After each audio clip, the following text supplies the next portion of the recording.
Bueno, voy a tener el honor entonces de presentar a nuestro hermano Alexander, que es autor de 2 libros. Uno de ellos tiene un número un poco cabalístico, diríamos, a los 33, creo, Omnis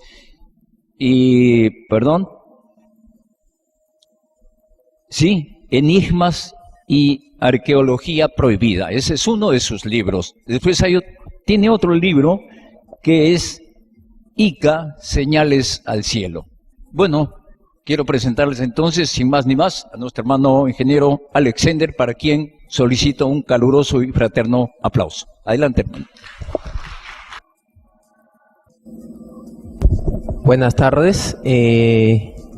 Antes que nada, agradecer a la Asociación Alfa y Omega por la invitación. Es la segunda vez que participo en un evento en este local que para mí marca un hito histórico de la ufología en el Perú. Antes que nada quería brevemente rendir unas palabras en honor a don Antonio Córdoba. Cuando estuve en un evento en el mes de enero, conversé mucho con él, estuvimos sentados aquí en la silla de adelante. Bueno, hoy día él ya no está físicamente con nosotros, pero eso no significa que ya él no exista, ¿no? Su energía aún vive, su legado está aquí, lo podemos ver, y quería rendirle unas palmas en honor a él.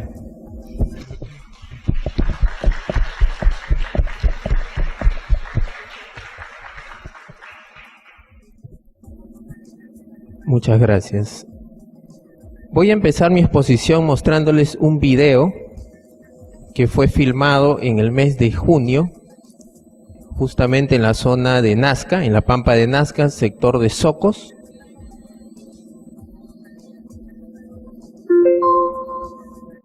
Es un extraño objeto volador de forma tubular sobre Pampa de Socos en Nazca. Esto fue grabado por mi buen amigo el licenciado Rafael Mercado, junto al contactado Ciro Echeverry, el contactado uruguayo, quienes se encontraban en la Pampa de Nazca en horas del anochecer, eran prácticamente las 6 de la tarde, y este objeto de forma tubular, alargado, se encontraba prácticamente estático en esa zona, que es muy conocida porque es justamente el área donde sobrevuelan las avionetas turísticas, ¿no?, de los turistas que van a visitar la Pampa de Nazca. Estamos aquí en el punto de convergencia. Nos llama la atención porque no hay ninguna convergencia.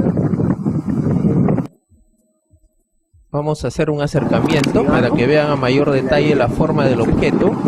Este video es solamente una muestra de la gran cantidad de avistamientos que se han venido dando dentro de toda la región Ica desde hace 2 años atrás.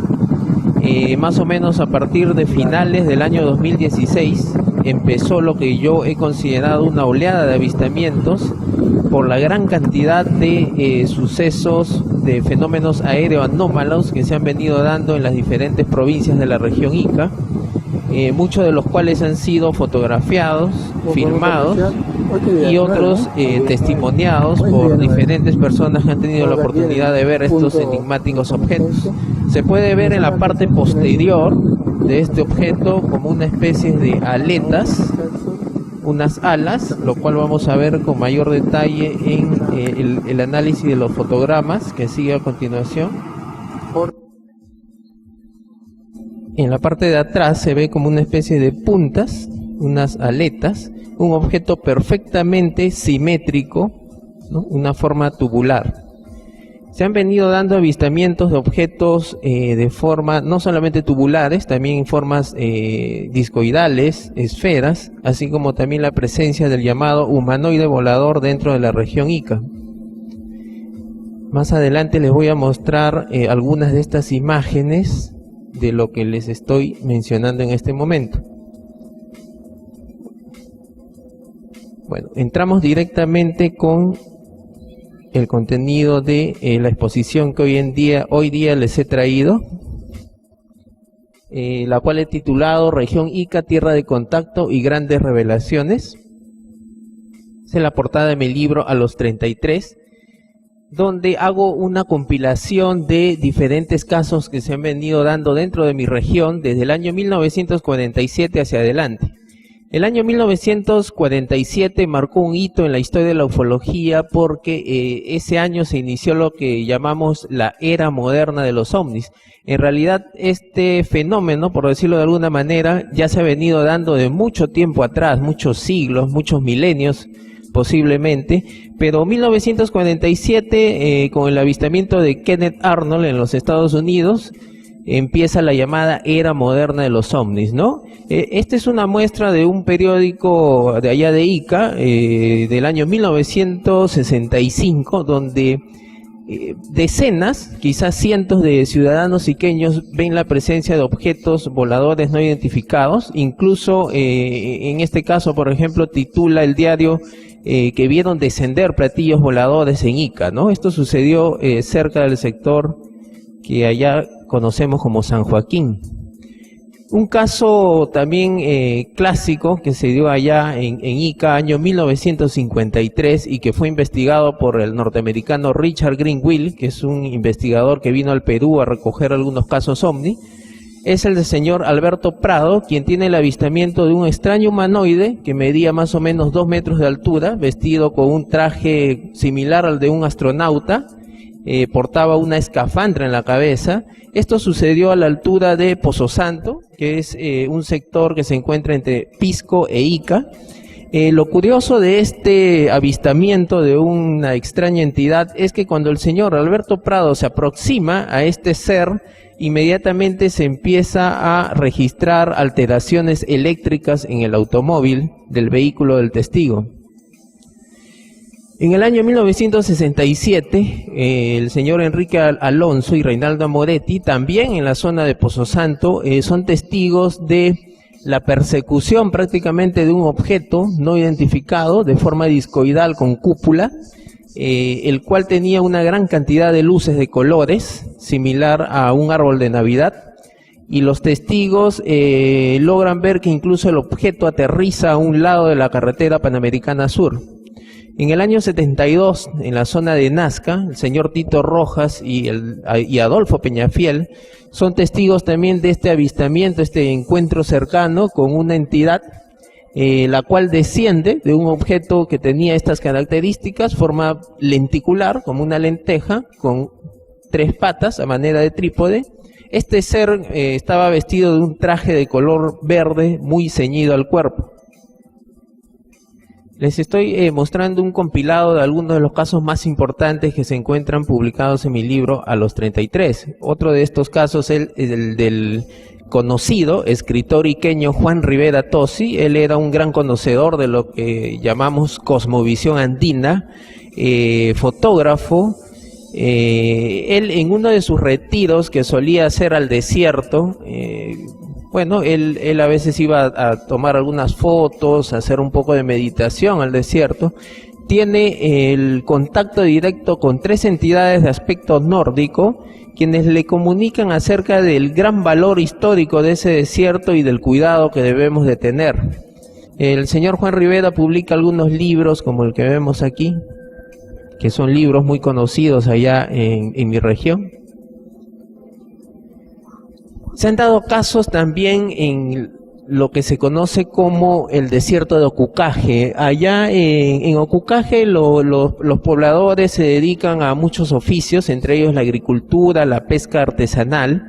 En una de esas ocasiones en que caminando por el desierto hasta llegar hasta la playa, el señor Ramírez en los años 90 tuvo la ocasión, una vez caminando en medio de la oscuridad de la noche, empieza a sentir una sensación extraña en la cabeza, da unos pasos más y se da con la sorpresa de toparse con una entidad muy alta, de más de 2 metros de altura, con cabeza alargada, con traje muy ceñido al cuerpo también.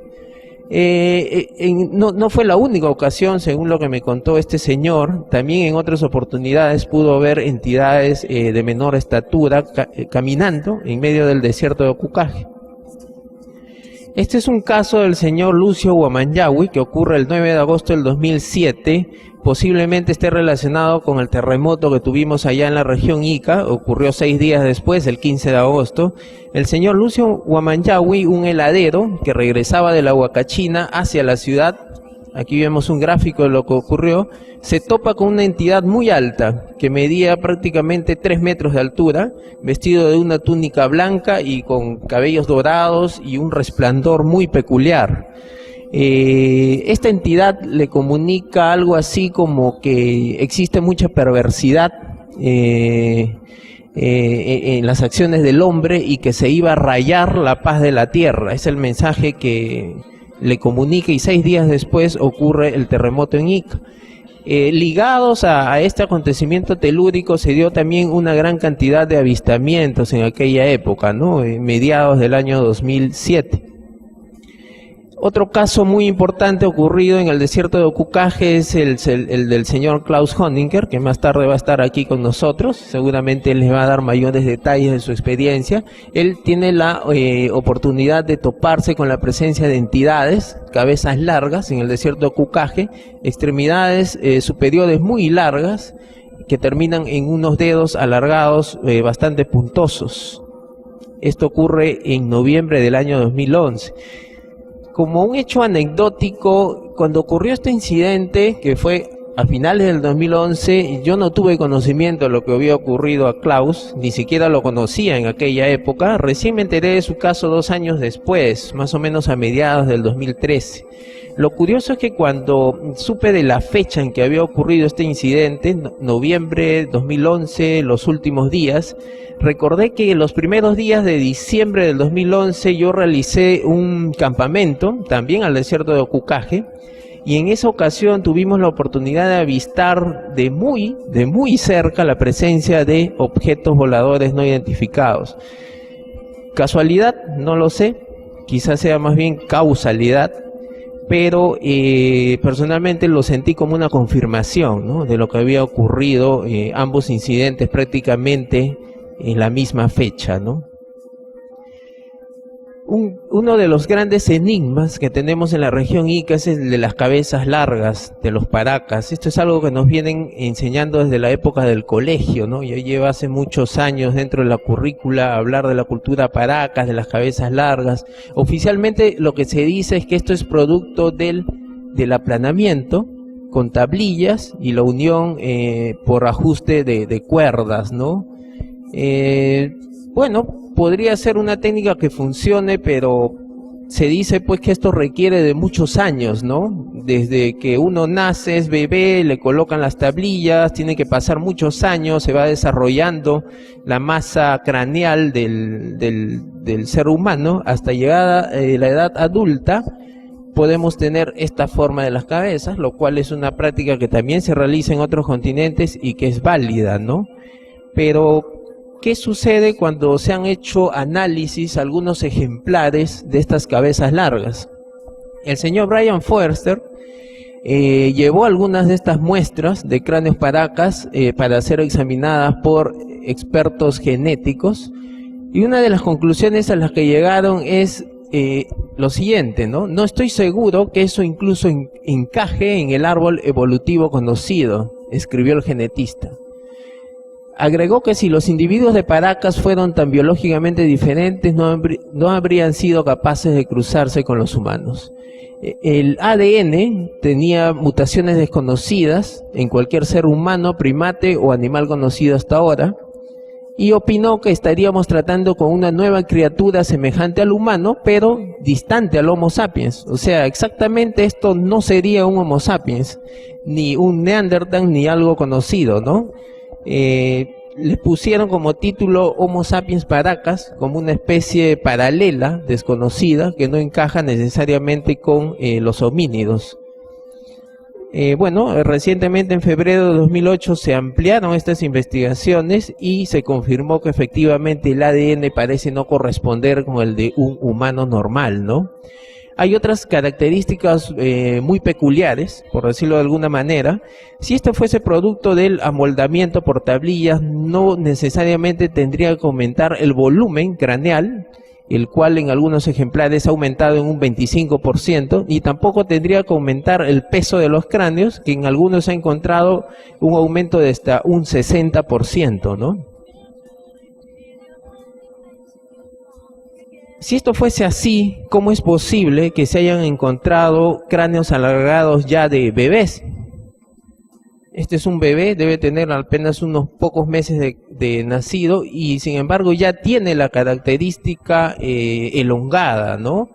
Es muy probable que lo que haya ocurrido es que haya habido una especie de alta jerarquía, o quizás una casta sacerdotal que ya poseía estas características craneales, y que el pueblo Paracas, los antiguos peruanos, hayan tratado de imitarlos. Se dice que apenas menos de un 5% de estos cráneos serían genuinamente con estas características, y un 95% sí serían efectivamente producto de deformaciones. Otro cráneo muy interesante que se encuentra exhibido en el museo del señor Juan Navarro Hierro, que en paz descanse, es el de este Star Child, o Niño de las Estrellas, que fue encontrado en el límite entre Pisco y Chincha. Nótese las características tan extrañas, la forma de las concavidades orbitales, la forma de lo que correspondería a la nariz. Es un cráneo totalmente diferente a un cráneo normal del ser humano, ¿no? Bueno, esta es la portada de mi libro Ica, Señales al Cielo. Les voy a hacer un breve repaso del contenido de este libro, el cual incluye en gran medida el tema de las líneas de Nazca, ¿no? Como sabemos, el tema de las líneas de Nazca es quizás uno de los 7 enigmas más importantes que tiene la humanidad.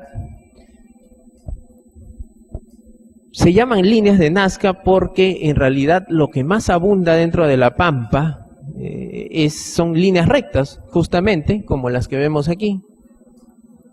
Las líneas rectas se cuentan por miles. Luego están las figuras geométricas, como estas, formas rectangulares, formas triangulares, formas trapezoidales. Estas figuras geométricas se cuentan por cientos, y luego vienen los diseños, como el cóndor, el loro, la araña, el perro, etcétera, los que todos conocemos, que se cuentan por decenas. Nótese cómo tanto diseños, líneas como figuras se entrecruzan en medio de la pampa, ¿no? Pareciera a simple vista algo que no tiene sentido. Les voy a explicar más adelante cuál habría sido la finalidad de cada una de estas subcategorías. Bueno, una imagen aérea también, existen espirales. El famoso astronauta que está saludando hacia el cielo en una ladera de los cerros. Esta figura arqueológicamente se le considera de origen Paracas, pero se encuentra dentro de la provincia de Nazca. Tiene una antigüedad de 2500 años aproximadamente, si no es más. Otras figuras de origen Paracas, que son más antiguas que las de Nazca, que se encuentran en la zona de Pozo Santo, en Pisco. Otras figuras no muy conocidas que se encuentran en la zona de Ocucaje, en Ica, como por ejemplo el gigante de Ocucaje, que mide 130 metros. Nótese en el rostro las características felínicas. Está saludando también hacia el cielo, un brazo levantado. Tiene como especie de botas. Esto es más o menos del tamaño de un campo de fútbol, ¿no? Para que se hagan una idea. El cóndor de Ocucaje también. Otras figuras de seres antropomorfos, diferentes divinidades en la zona de Palpa, donde hay gran cantidad de geoglifos también.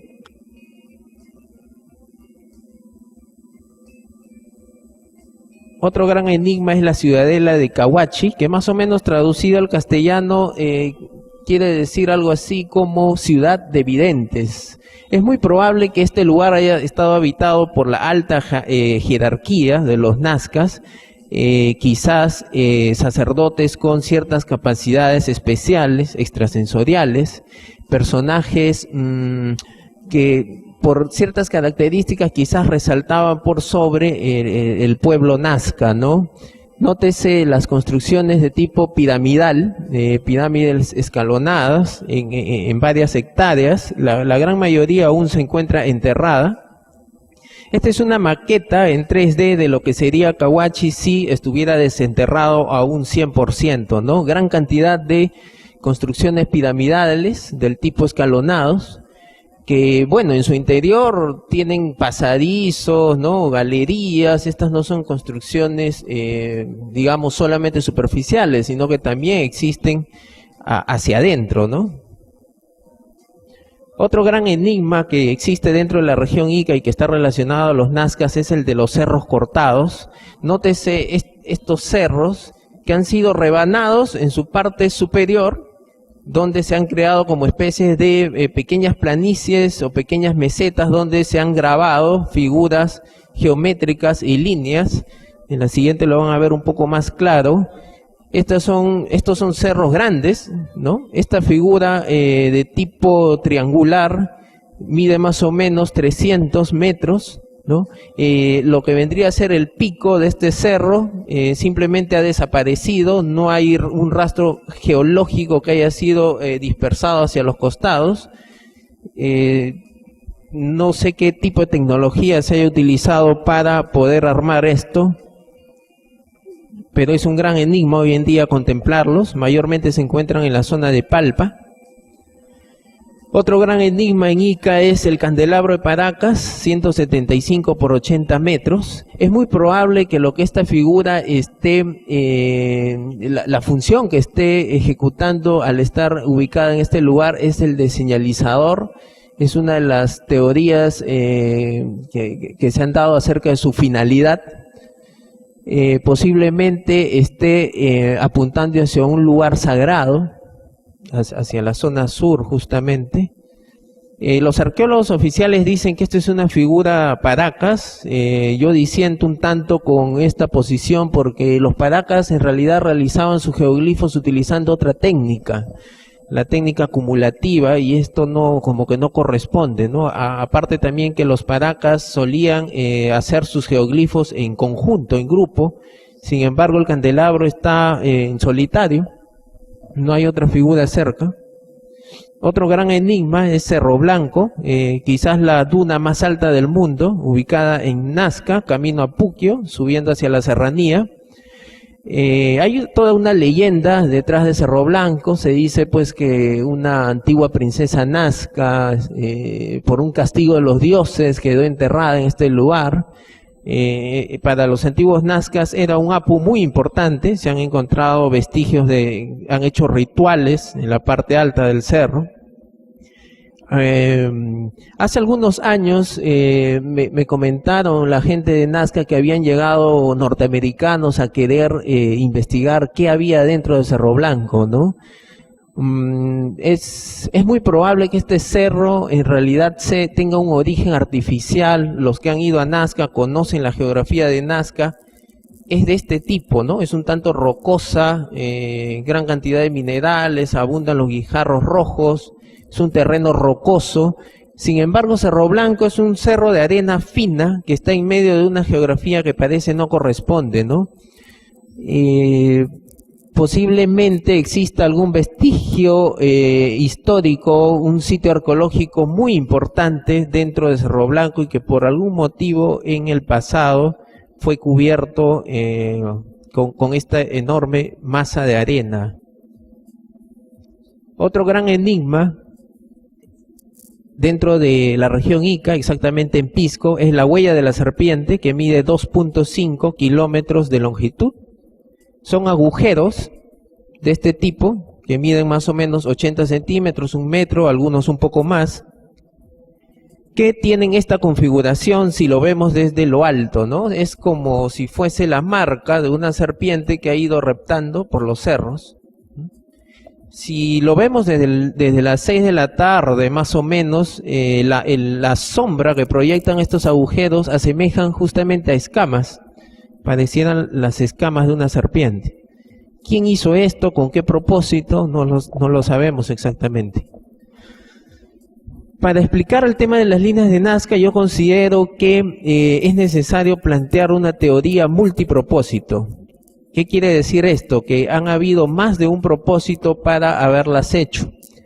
Posiblemente las líneas hayan tenido un propósito muy diferente al de las figuras geométricas y muy diferente también al de los diseños, como los espirales o los diseños de animales. Curiosamente, los surcos que conforman las figuras como la araña, el cóndor o los espirales tienen un fuerte compactamiento, como si efectivamente hayan caminado sobre ellas en el pasado, ¿no? Es muy probable que en realidad hayan tenido esta finalidad. Los antiguos nazcas hayan caminado sobre estas figuras para hacer algún tipo de ritual dentro de sus conocimientos de la cosmovisión andina, quizás con el objetivo de hacer algún tipo de meditación, interiorización o algo relacionado, ¿no?, dentro de sus rituales religiosos, por decirlo de alguna manera. Esto asemeja a lo que son los llamados mandalas, conocidos en Medio Oriente y que algunos psicoanalistas utilizan como técnicas de justamente de concentración, de interiorización, ¿no? En la zona del Acre, que es el límite entre Perú y Brasil, en la selva amazónica, como producto de la deforestación se perdieron grandes hectáreas de árboles. Increíblemente los arqueólogos encontraron que en ese terreno, debajo de lo que antes era un bosque, existían figuras geométricas, ¿no? Son geoglifos muy enigmáticos que hace algunos meses científicos brasileños y finlandeses dijeron haber resuelto el misterio milenario de las formaciones perfectas en el Acre, ¿no? Los esotéricos rituales que allí se desarrollaban. ¿Qué es lo que apuntan los arqueólogos brasileños acerca de la finalidad de estas figuras, ¿no? Al parecer eran utilizadas por los antiguos, los indígenas de esta zona, para comunicarse con el más allá. El objetivo era entablar un diálogo con espíritus ancestrales, animales, incluso cuerpos celestes. De ese modo pregonaban parte de sus creencias, la vida humana siempre relacionada con la naturaleza y las generaciones pasadas. Los sabios de entonces se servían de ellos como puertas o senderos hacia el conocimiento de los seres no humanos. Hasta hoy los pueblos indígenas que conviven en el Acre procuran preservar los geoglifos como sitios sagrados. Es muy probable que los nazcas lo hayan utilizado efectivamente con una finalidad muy similar. Pero ¿qué hay de las figuras geométricas, de las formas trapezoidales, rectangulares, triangulares? Es muy probable que esto en realidad haya sido un gran plano de coordenadas del mundo, según la teoría que dio el ingeniero Carlos Hermida, hace más o menos 5 o 6 años atrás. Según la teoría del señor Hermida, en realidad lo que encontramos en la Pampa de Nazca es información codificada que nos podría dar los datos exactos acerca de la configuración de todo el globo terráqueo de una manera matemática y precisa. ¿Cómo funciona esto? Se los voy a explicar a través de un ejemplo simple. Nosotros tenemos aquí una figura triangular que mide 500 metros. Si nosotros, ojo, para que esto funcione necesitamos un dato básico que es fundamental, la medida de la semicircunferencia del globo terráqueo. Nosotros sabemos que todo el perímetro del globo terráqueo mide más o menos 40.000 kilómetros. La semicircunferencia vendría a ser 20.000 kilómetros. Ese dato fundamental, los 20.000 kilómetros, lo vamos a dividir entre los 500 metros que mide esta figura triangular. Con el resultado de esta división vamos a obtener el valor escala que los ingenieros utilizan en sus planos. Dejamos allí por un momento el valor escala. Ahora nos concentramos en la figura. Nosotros vemos aquí una línea que está resaltada de color celeste, que viene zigzagueando y en ciertas ocasiones se intersecciona con esta figura. En cada una de estas intersecciones vamos a encontrar acumulación de piedras. Si nosotros medimos desde la base hasta cada una de estas intersecciones, vamos a tener ciertas medidas. En este caso 32 metros, aquí 200 metros, aquí 305 y aquí 492. Si nosotros multiplicamos cada una de estas medidas por el valor escala que hemos hallado previamente, vamos a obtener los valores que tenemos aquí en estos recuadros: 1200 kilómetros, 8000, 12200 y 19680 kilómetros. ¿Qué pasa si nosotros nos paramos en la base de esta figura triangular? Si nos paramos en la base y miramos hacia la dirección donde apunta esta figura geométrica, es decir, en esta dirección, y trazamos una línea imaginaria en esa dirección, vamos a encontrar que exactamente a 1200 kilómetros nos encontramos con el borde de la costa del desierto de Atacama en Chile. Si seguimos avanzando en esa misma dirección, nos encontramos con el borde de la costa de la Antártida exactamente a 8000 kilómetros. Si seguimos avanzando y prácticamente vamos dando la vuelta al globo terráqueo, nos vamos a encontrar que a 12.200 kilómetros nos encontramos con el borde de una isla, las islas Hare y McDonald's. Y si seguimos avanzando a 19.680 kilómetros, prácticamente luego de dar la vuelta al globo terráqueo, nos encontramos con el borde de la costa de Camboya en Asia. Esto funciona más o menos de esta manera. Desde el situ en Nazca y con toda esa información que tenemos de centenares de figuras geométricas, podemos obtener las distancias a diferentes puntos de costa o ubicación de islas de todo el globo terráqueo. Bueno, ese es otro sistema complejo. Igual hay que hacer ciertos cálculos matemáticos para desencriptar la información. Esto funciona más o menos de esa manera, ¿no? A partir de Nazca podemos hallar, siguiendo las direcciones de estas figuras geométricas, diferentes puntos de costa y las distancias exactas que tendríamos que recorrer hasta llegar a esos puntos. Si desencriptamos toda la información de los cientos de figuras geométricas, prácticamente vamos a tener la configuración de todo el globo terráqueo. La pregunta es, ¿cómo los nazcas pudieron saber todo esto? Es un conocimiento científico, ojo, porque matemáticamente está demostrado, sí funciona. La pregunta es, ¿cómo supieron? Simplemente, si nos preguntamos cómo pudieron saber la distancia de la semicircunferencia al globo terráqueo, ¿no? Si oficialmente la ciencia nos dice que esto recién se conoció con Nicolás Copérnico en 1546, más o menos. ¿Cómo los nazcas pudieron haber conocido esto hace más de 2000 años y con tal exactitud? Es muy probable que esto en realidad, esto es una hipótesis muy personal. Quizás este conocimiento fue dado por científicos que sí tenían la capacidad de volar y que conocían la configuración del globo terráqueo, y esa información quizás estos científicos la tenían en algún tipo de medio electrónico como el de estas imágenes, quizás en un sistema binario, y simplemente fue transmitida a los antiguos peruanos, a los nazcas, para que de un sistema micro sea plasmado en un sistema macro, es decir, en la pampa, de una manera artesanal. Quizás los antiguos peruanos no sabían exactamente lo que estaban haciendo, ¿no? Pero eran dirigidos por estos ingenieros que sí sabían exactamente cuál era la razón de ser de ese trabajo, ¿no? Y los dirigieron, los tutelaron de tal manera que luego vemos pues que ha sido plasmado con una precisión increíble. Si lo vemos desde el aire pareciera que todo esto no tiene sentido, ¿no? Pero es necesario desencriptarlo para entender de qué se trata.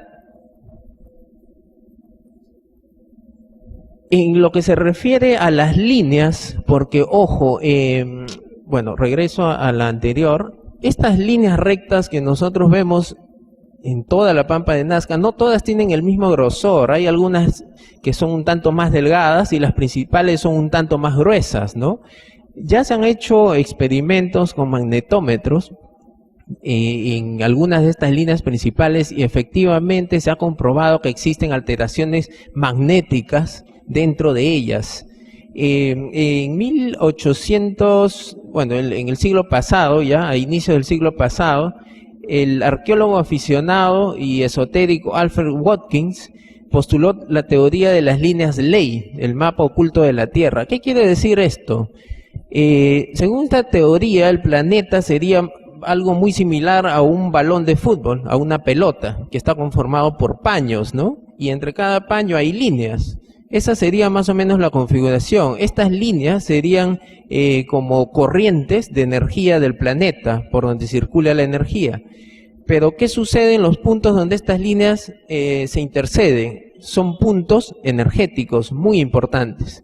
Algunos de estos puntos energéticos, por ejemplo, están ubicados en las pirámides de Egipto, en Stonehenge, en Inglaterra, en Glastonbury, en la Catedral de Chartres. Y otro de estos puntos de intersección es justamente Nazca. Posiblemente la configuración de las líneas de Nazca tenga relación con las líneas Ley de la Tierra.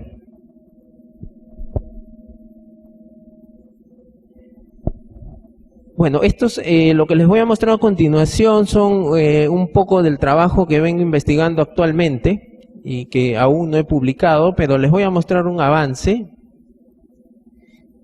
En Palpa, no solamente en Palpa, también en otras zonas de Ica existen geoglifos que no son conocidos. Incluso el Ministerio de Cultura no les da el cuidado adecuado, están abandonados prácticamente a su suerte. Este es el ejemplo de uno de estos geoglifos, el llamado geoglifo Iti, que está en Palpa. Se nota aquí la cabeza, ojos grandes, pareciera que lleva botas también, está con los brazos hacia arriba, como formando un arco sobre la cabeza. Petroglifos, como este ser tridáctilo, los petroglifos de Chichictada en Palpa. Los petroglifos de Huancor en Chincha, que también están prácticamente a su suerte, donde se encuentra gran cantidad de extraños personajes que asemejan a astronautas. En Ocucaje existen estas formaciones piramidales muy extrañas. Tengo entendido que los arqueólogos han hecho trabajos en esta zona, pero por algún motivo decidieron volver a enterrar, porque encontraron cosas que quizás no era el momento de que se sepan. Hay gran cantidad de estas formaciones piramidales en Ocucaje. Esta foto es cortesía del arqueólogo César Soriano. En Nazca también existen en realidad son pirámides que están enterradas, ¿no? Pirámides que terminan en punta. El rostro de Sidonia en Marte, que fue encontrado por la sonda Vikingo, año 1976, ¿no? Cerca al rostro de Sidonia, que está aquí, encontraron formaciones piramidales también justamente, ¿no? Definitivamente esto no es natural, ¿no? Se trataba de restos artificiales. ¿Por qué les estoy mostrando esto? En Nazca también existe un rostro muy similar, un rostro mirando hacia el cielo. En Ocucaje también existen estos rostros. ¿Quién los hizo? El tema de las momias de Nazca definitivamente es un asunto muy controversial por estos días. El congresista Armando Villanueva ha presentado un proyecto de ley 3112 para declarar este tema de interés histórico-cultural, declarar la investigación de las momias de Nazca, lo cual personalmente creo que es lo más saludable que se puede hacer. Necesitamos investigar este tema Yo creo que las personas que por ahí de manera malintencionada, porque no se puede poner otro adjetivo a lo que están haciendo, porque aquí existe una campaña sucia, hay una mala intención por querer desinformar acerca de este tema, están queriéndolo negar sin haberlo investigado y eso es lo más grave que puede ocurrir. Necesitamos investigarlo. Y la propuesta del señor Villanueva me parece de lo más saludable. El año 2017, en julio, se presentaron algunos avances de la investigación que está haciendo el equipo de Maussan, que bueno, resultó ser él la persona que vino del extranjero a investigar el caso, pudo haber sido otra persona, pero por cosas del destino fue él, llegó con un equipo de especialistas a tomar algunas muestras y conocer estas piezas, dieron algunos resultados de los análisis. Recordemos pues, para quienes no conocen mucho acerca de este tema, no se trata solo de una momia, en realidad son al menos 4 las principales, la llamada María, que es la más grande, existen otras 2 pequeñas, Albert y Josefina, que miden 60 centímetros, y otra más que le pusieron el nombre Victoria, ¿no? Bueno, además de una quinta que es Guaguita, ¿no? Que es el bebé, una mucho más pequeña. Hay algunos datos muy interesantes que vale la pena ir mencionando. Análisis de radiocarbono hechos en la UNAM, por ejemplo, ¿no? Porque se han hecho en más de un laboratorio, no es solamente en uno. Le dan una antigüedad a algunas de estas piezas de 1000 y a otras como María de 1800 años.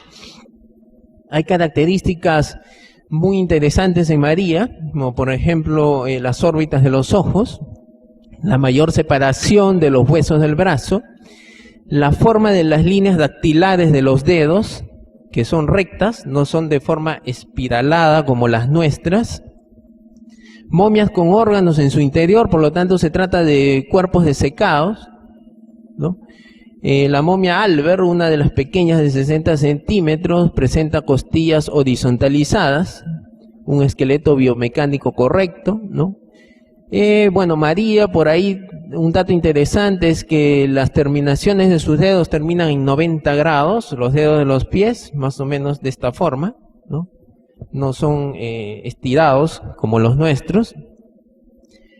Y también se dio pues el resultado de ADN de estas piezas, ¿no? Se dice que el 30%, redondeando cifras, corresponde a un ADN humano, mientras que un 70% no corresponde a ADN humano. De ese 70% que no es ADN humano, hay un 20% que tiene un origen bacteriológico, mientras que un 80% restante no se pudo establecer su origen, ni existe otra especie en la Tierra que lo comparta. Según opinión de los especialistas, la secuencia de ADN no guarda similitud con la secuencia que existe en la base de datos de los seres vivos que habitan en este planeta. Los genetistas a nivel mundial tienen una base de datos de todas las especies que habitan este planeta, ¿no? Han hecho la comparación de ADN y han encontrado pues que no hay similitud con especie conocida en nuestro planeta Tierra. Bueno, los que están en contra de este caso están diciendo que esos análisis están manipulados, que son chuecos. Es fácil aseverar algo sin sustento, pero demuéstrenlo, simplemente eso. O sea, investiguemos más, mandemos a hacer otros análisis de ADN y comparemos. Esa sería la forma correcta, creo yo. No aseverar sin sustento alguno.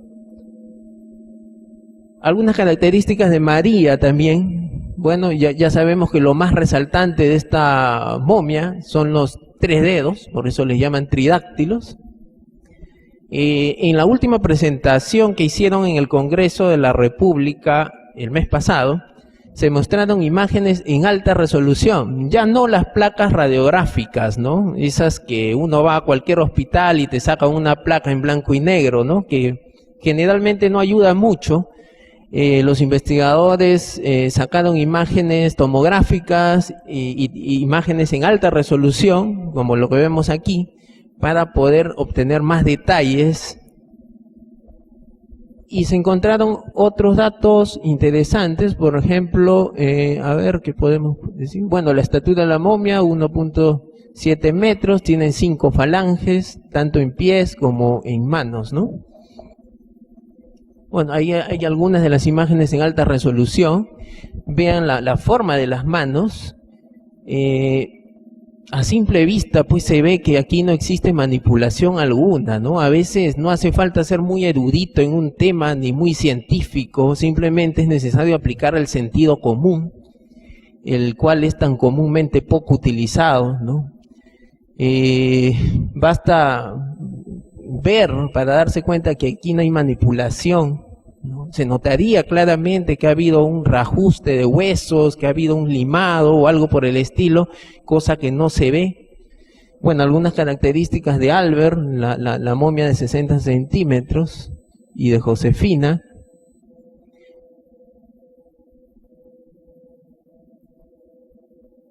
Bueno, esos datos ya los he mencionado. El ADN, que le están dando un 25%, corresponde con Homo sapiens para Victoria, ¿no?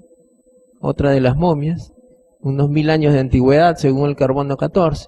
Bueno, ese es un artículo científico de una de las investigadoras, la doctora Clara Inés Martínez, quien llega a la conclusión pues que desencriptando el análisis de ADN de María, dice que en conclusión María no corresponde con el pasado de la humanidad, ¿no? Como parte de esta campaña de desinformación, porque están tratando de ridiculizar el caso a toda costa, con lo cual yo no estoy de acuerdo, ni estaré, soy partidario de la verdad y de la investigación, eso es en primer lugar. Han mostrado estas piezas que sí son armadas para tratar de desestabilizar el caso y argumentar pues que si estas piezas armadas son falsas, entonces todo es falso, ¿no? Se nota que no tiene ningún sentido ese argumento, pero lo están utilizando como parte de la campaña sucia. En realidad estos son los cuerpos genuinos de Albert y Josefina, ¿no? Que miden 60 centímetros, y estos son cuerpos armados que pertenecieron a un señor que lleva el apelativo de Krawitz. Dentro de los análisis de alta resolución en las imágenes, encontraron que en la momia guaguita, que es el bebé, encontraron rastros que sí habían sido mutilados en los dedos, pulgar y meñique. Se nota claramente la mutilación, ¿no? Aquí también. Pero estos son los pies de María. Aquí no hay rastro alguno de amputación ni de mutilación. Es una estructura, se nota claramente que está sin haber sido tocada o retocada. Otro de los argumentos que utilizan los detractores, utilizando las placas antiguas, las radiográficas, y ni siquiera tienen las placas originales, son fotos de las placas, eso es lo que analizan. Y han dicho pues que estos huesos son cortados y que han unido un hueso con otro, ¿no? En las piernas de Albert, ¿no? Viendo las imágenes, sí, viendo las imágenes en alta resolución vemos que en realidad tiene esta configuración. La epífisis de estos huesos no necesariamente tiene que ser igual a la epífisis de un hueso humano, ¿no? Si estamos hablando de una especie biológica diferente, de hecho que va a tener características diferentes, ¿no? Vamos a avanzar un poco rápido, se me termina el tiempo. Esta es una momia tridáctila que hace muy poco publiqué, que está siendo exhibida en un museo de Bélgica. Este tema de las momias de Nazca, ojo, no es de hace un año ni de dos. En realidad ya viene de hace muchos años atrás. Yo estoy realizando algunas pesquisas porque ya tengo algunos datos muy interesantes de cuerpos muy similares que fueron encontrados en Nazca hace al menos 8 años atrás y que fueron vendidos al exterior, cuerpos genuinos. Es muy probable que lo que haya sucedido es que se encontraron cuerpos originales y a partir de estos modelos los huaqueros hayan empezado a armar algunos cuerpos posteriormente, como el que les mostré hace un momento, que eran cuerpos armados, ¿no? Para poder seguir comercializando a manera quizás como unos souvenirs, por decirlo de alguna manera, ¿no? Vamos rápidamente un repaso, ya no tengo tiempo, de algunos de los avistamientos que se han venido dando, curiosamente a partir que se que empezó esta noticia de las momias de Nazca a finales del 2016, paralelamente se ha dado una oleada de avistamientos ovni dentro de la región Ica. ¿Casualidad? No lo creo.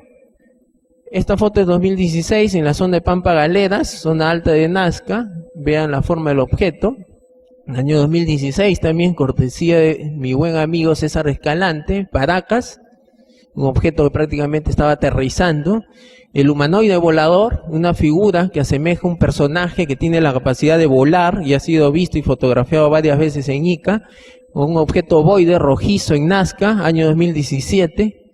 Algunos son fotogramas de videos, por cuestión de tiempo no les estoy mostrando los videos, simplemente imágenes. Esto fue tomado en Huánuco, pero a manera de comparación les estoy mostrando con la presencia del humanoide volador en Ica. Esta foto en Huánuco tiene un detalle interesante, esto no ha sido retocado, pero esta figura en la foto tiene su proyección a unos metros de ella, ¿no? Posiblemente sea una alteración electromagnética o distorsión del espacio-tiempo provocado por este objeto. Porque en muchas ocasiones los testigos aseguran que de un momento a otro desaparece, ¿no? Posiblemente utiliza algún tipo de atajo, alteración espacio-tiempo para desaparecer y reaparecer. También en Ica esto ha sido fotografiado en la zona de La Angostura. Este es de este año, el humanoide volador pasando sobre el centro de la ciudad. Esto es fotogramas de un video. Esta sería más o menos la forma. Un personaje que tiene la capacidad de volar utilizando algún tipo de indumentaria. Esto fue fotografiado en Palpa, cuando hacíamos una visita con mi buen amigo Rafael Mercado. Es un objeto que estuvo allí cuando hacíamos una inspección arqueológica en Palpa. Un mes después, en la misma zona, cuando fui con otras personas, volvió a aparecer un objeto. Fotos en Ica. Este es en Cerro Blanco, cuando hicimos un campamento, un objeto que apareció en una de las fotos, en la cima de Cerro Blanco. Curiosamente, esa noche aparecían resplandores de la nada que iluminaban nuestra zona de campamento. El humanoide volador, esto es de hace muy poco, en Ica. Lo extraño es que lleva como especie una antena en la parte superior. Esta es una foto que yo tomé de manera fortuita, un objeto blanco resplandeciente, una especie de estela detrás de él. Bueno, ya para terminar, esta es la última diapositiva. El gran profeta argentino, Benjamín Solari Parravicini, dejó muchas profecías. Esta es una de las tantas, ¿no? Posiblemente está relacionado con lo que está sucediendo en Nazca y lo que se viene para Nazca, que es un lugar desde donde se va a dar grandes revelaciones. Él decía: razas extraterrestres regresarán a la Tierra. Ellas ampararán ciudades subterráneas que de ellos fueron y aún habitadas por sus naturales aclimatados. Bajarán para restablecer costumbres que fueron superiores a las nuestras, hoy desaparecidas. Las manifestarán en forma telepática. Bueno, les agradezco su atención. Ahí pueden visitar mi sitio web, astroufo.com. Me pueden encontrar en Facebook también, AstroUFOAPU. Y nuevamente gracias. Muy agradecido con todos ustedes.